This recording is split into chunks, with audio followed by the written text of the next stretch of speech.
El Catrín nocturno. Se dice que en los años 40 ocurrieron estos hechos.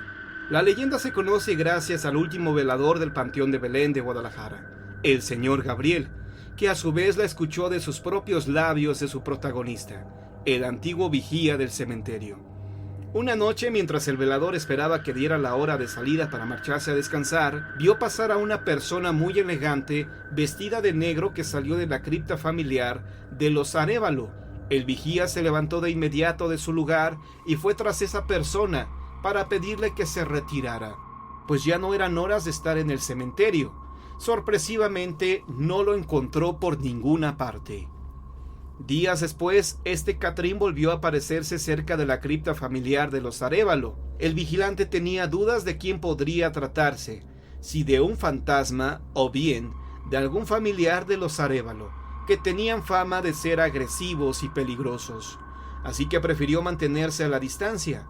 Esto se repitió en varias ocasiones, hasta que el velador no resistió más y se animó a retarlo. Lo vio caminar hacia la cripta de los Arévalo y se dio cuenta que se detenía a la entrada, pero dándole la espalda a él. Este hombre llegó y le preguntó que quién era, y en ese momento el Catrín se volteó y no le respondió nada, solo le sonrió. El velador se aterró al verlo, pues dice que vio al mismísimo diablo y salió corriendo. De la impresión tan fuerte que recibió, murió a los pocos días. Se dice que este Catrín no era en realidad el diablo, sino un miembro de la familia Arévalo. En vida, le gustaba mucho jugar a las cartas en las cantinas de mala muerte. Era tanta su obsesión por el juego, que en una ocasión apostó hasta lo que no debía, las propiedades de la familia. Desafortunadamente las perdió. Cuando llegó a su casa para darles la terrible noticia, comenzó a sentir mucho miedo, pues sabía que su padre lo mataría. Así que en medio de la angustia fue tentado por el príncipe de las tinieblas. La habitación se iluminó por una extraña y bella luz. Se materializó una mano, la cual se posó sobre su hombro derecho y le dijo: «No voltees, soy el diablo y estoy dispuesto a ayudarte».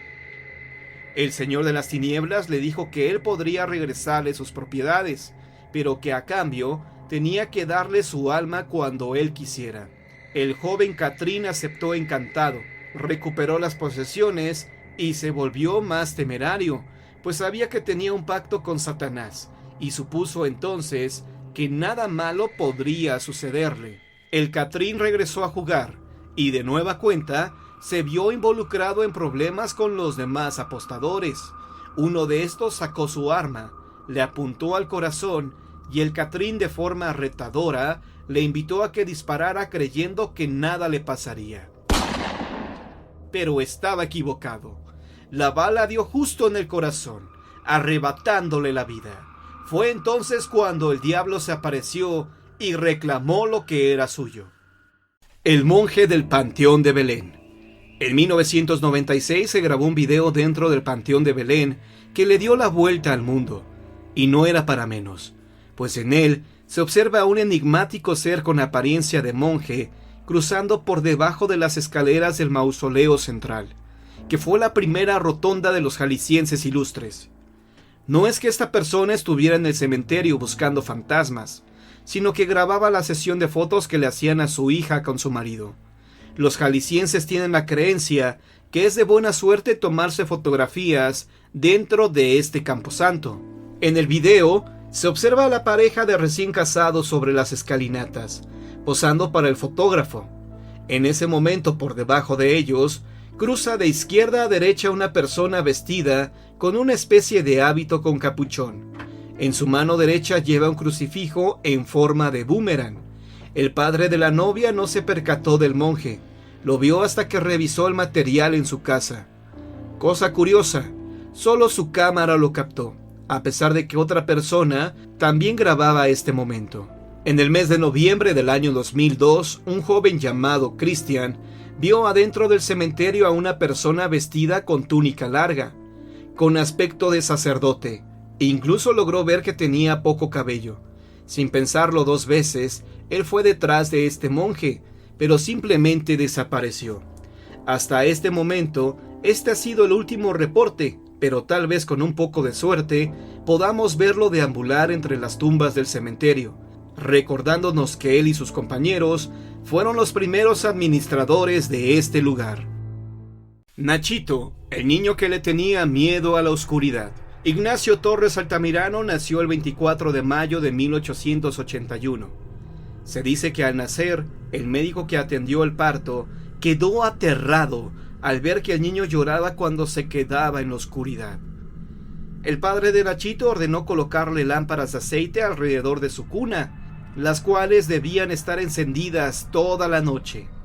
El día que cumplió 1 año de edad, un descuido hizo que los sirvientes olvidaran agregarle aceite a las lámparas, haciendo que éstas se apagaran durante la madrugada. El niño despertó y al darse cuenta que estaba en plena oscuridad, murió a causa del terror que sintió. Al día siguiente de que el niño fue sepultado, el velador del cementerio descubrió que el ataúd estaba fuera. Asombrado por lo que había visto, el hombre lo volvió a enterrar. A la mañana siguiente, el velador vio que nuevamente el féretro había sido desenterrado. Esto se repitió al menos por 10 días. Los encargados del cementerio les informaron de esto a los padres de Ignacio, y estos tomaron la decisión de hacer una lápida especial para su hijo. Su ataúd estaría por afuera, a la intemperie, rodeada de 4 antorchas, las cuales debían estar encendidas toda la noche. Además, la luz de la luna y las estrellas le darían esa luz extra que Nachito necesitaba en vida. A partir de este momento, surgió la leyenda de que en el Panteón de Belén se aparece el fantasma de Nachito. Las personas que visitan su tumba, como un gesto de simpatía, le dejan juguetes, pulseras, pelotas, etc., para que él juegue con ellos. Aquellas personas que se niegan a obsequiarle algo, corren el riesgo de que se les aparezca por la noche. La tumba del pirata. Hace mucho tiempo existía un pirata despiadado, el cual tenía fama de quitarle la vida a la tripulación de los barcos, solo dejando uno con vida para que éste contara lo cruel que era el pirata. Durante muchos años el pirata robó todo aquel barco que pudo. Con cada robo su fortuna crecía cada vez más. Cuando ya tenía el oro suficiente, el pirata decidió retirarse a vivir cerca del Panteón de Belén y al mismo tiempo ocultar su tesoro. Tiempo después el pirata enfermó y mandó a llamar a su hijo. El pirata tenía la esperanza de que su hijo siguiera sus pasos, pero esto no fue así. Cuando el hijo llegó, el pirata quedó desilusionado al ver que su hijo era bueno y que nunca tomaría el camino de un pirata. Al darse cuenta, le dijo que solo aquella persona que rezara sobre su tumba a medianoche tendría su tesoro. El vampiro de Guadalajara. En 1880 llegó a Guadalajara un extraño hombre proveniente de Europa, conocido solo como el Conde Baldón. Se desconocía a qué se dedicaba, en dónde se hospedaba y demás. Todo era un misterio en torno a este hombre. Solo se le veía caminar solitario por las noches. Tenía los ojos de color, piel blanca, barba cerrada, vestía extrañamente con capa, sombrero y bastón. Poco tiempo después comenzaron a registrarse extrañas muertes en Guadalajara, en específico en el barrio del Carrizal, donde amanecían perros y gatos tirados en las calles, sin una gota de sangre en sus cuerpos. Más adelante, ya no eran animales los que amanecían muertos, sino personas. Ante el incremento de crímenes, la gente comenzó a llamarle a esto la muerte seca. El temor por un extraño ser que drenaba por completo a sus víctimas provocó que la vida nocturna fuera nula. Incluso las personas ya no salían después de las 7 de la noche. Se reunían con sus familias a rezar para que este monstruo desapareciera de Guadalajara. Una noche, cansados de estar viviendo con miedo, se organizaron varias personas y salieron a cazar al vampiro humano, como lo llamaban. Sabían quién era, así que salieron decididos a matarlo.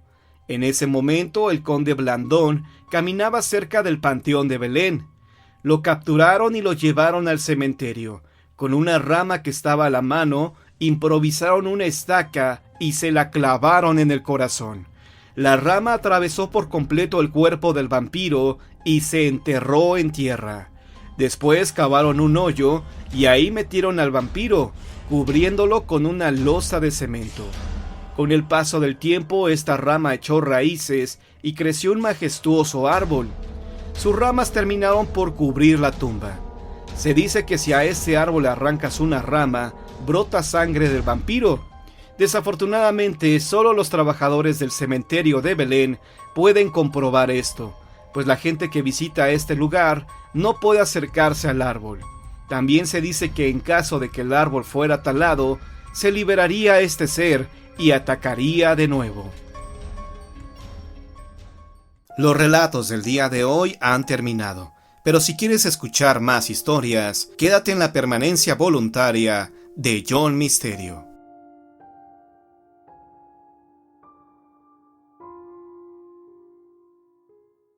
Como ya hemos mencionado antes, en cada lugar se cuentan historias que alimentan la fantasía o las creencias de los habitantes. Es en Morelos donde se desata la creencia de un ser que mora por los alrededores, un ser que aseguran nunca descansa y siempre está en busca de acechar a alguien. La presente leyenda fue contada por distintas personas y hemos tratado de adaptarla para su comprensión. José se había mudado a un pueblo llamado Anenecuilco, en Morelos. Las calles se hacían más desoladas por las noches. No estaban de acuerdo con sus padres. Mira que mudarse de la capital para irse a vivir a un pueblo. José había hecho amistad con algunos jóvenes, quienes habían vivido siempre en aquel lugar, y fueron quienes le contaron la historia del Choco, leyenda que nunca fue del agrado de José hasta cierta noche. Antes de meterse a la cama, debía cerciorarse que hubiera agua a un lado. De lo contrario, se vería obligado a salir por ella a la vieja llave del pozo. Ya antes había salido, pero nunca después de haber escuchado los relatos de las apariciones del Choco. Sabía que después de la medianoche, ni por error, debía estar en los corrales. José recuerda que antes de acostarse esa noche, comió un par de galletas, y sin revisar el jarrón que descansaba a su lado, se echó a la cama donde finalmente quedó profundamente dormido. Unas horas después, cuando la sed lo invadió, tomó la jarra, y se dio cuenta que había olvidado llenarla. Temeroso miró por la ventana hacia donde estaba la llave. Notó que el viento golpeaba fuertemente. ¿Será el Choco?, pensó con desagrado. Justo en ese momento, molesto rectificó. Va, pamplinas. No existe algo parecido. Son solo supersticiones de los pueblerinos. Con estos pensamientos tomó sus zapatos y el jarrón, bajando lentamente hacia la puerta. Despertaré a mi padre, pensó nuevamente antes de salir. No, dirá que soy miedoso y se burlará de mí. Con estas palabras metidas en la mente, José abrió con valor la puerta. Si antes ya había salido, ¿por qué ahora no? Caminó deprisa hacia la calle del pozo, y fue entonces cuando un aire terrible azotó la puerta. El joven asustado volteó, y sin ver nada continuó llenando su jarrón. Preso del pánico, cualquier ruido, cualquier rama que se mecía por el viento, lo hacía estremecer. Una vez que pudo llenar su jarrón, sintió deseos de ir al baño, y como éste estaba ya muy cerca de ahí, entró, y antes de salir, escuchó cómo su jarrón se había caído. ¡Oh, no!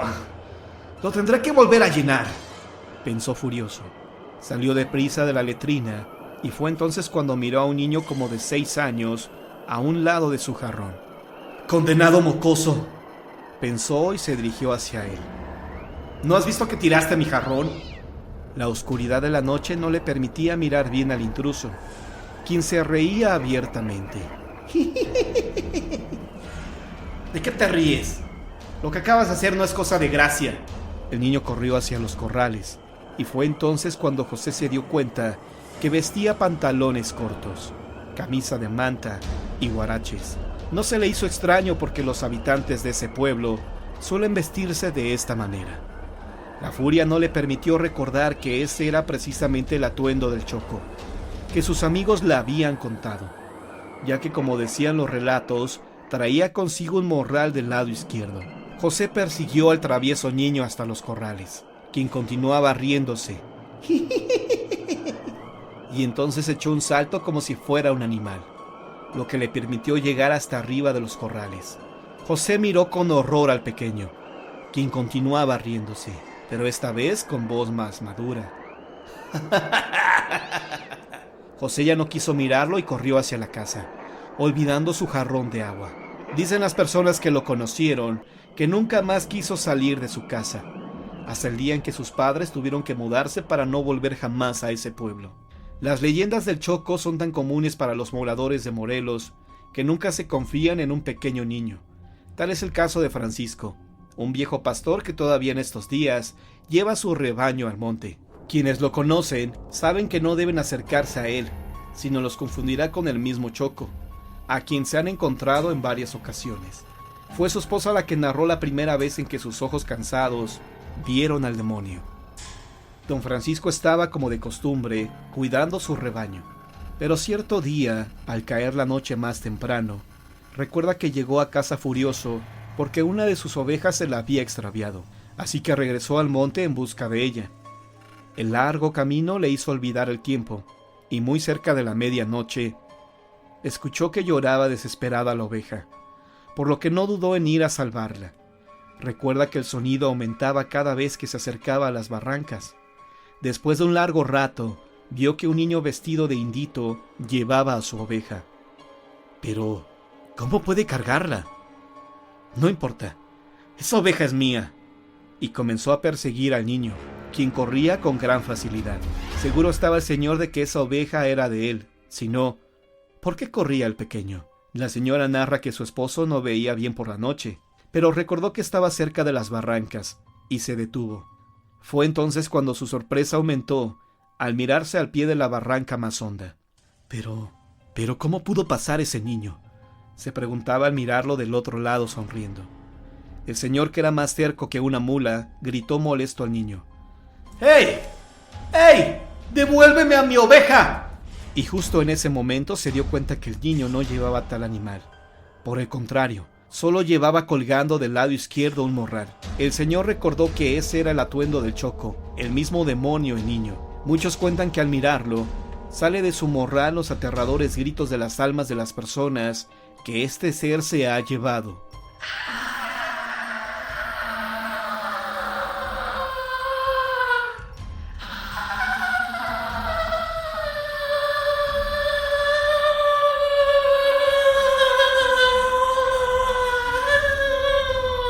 Engañándolos a cruzar por barrancas y a otros tantos por tentarles la codicia de mostrarles el oro que carga en su viejo morral.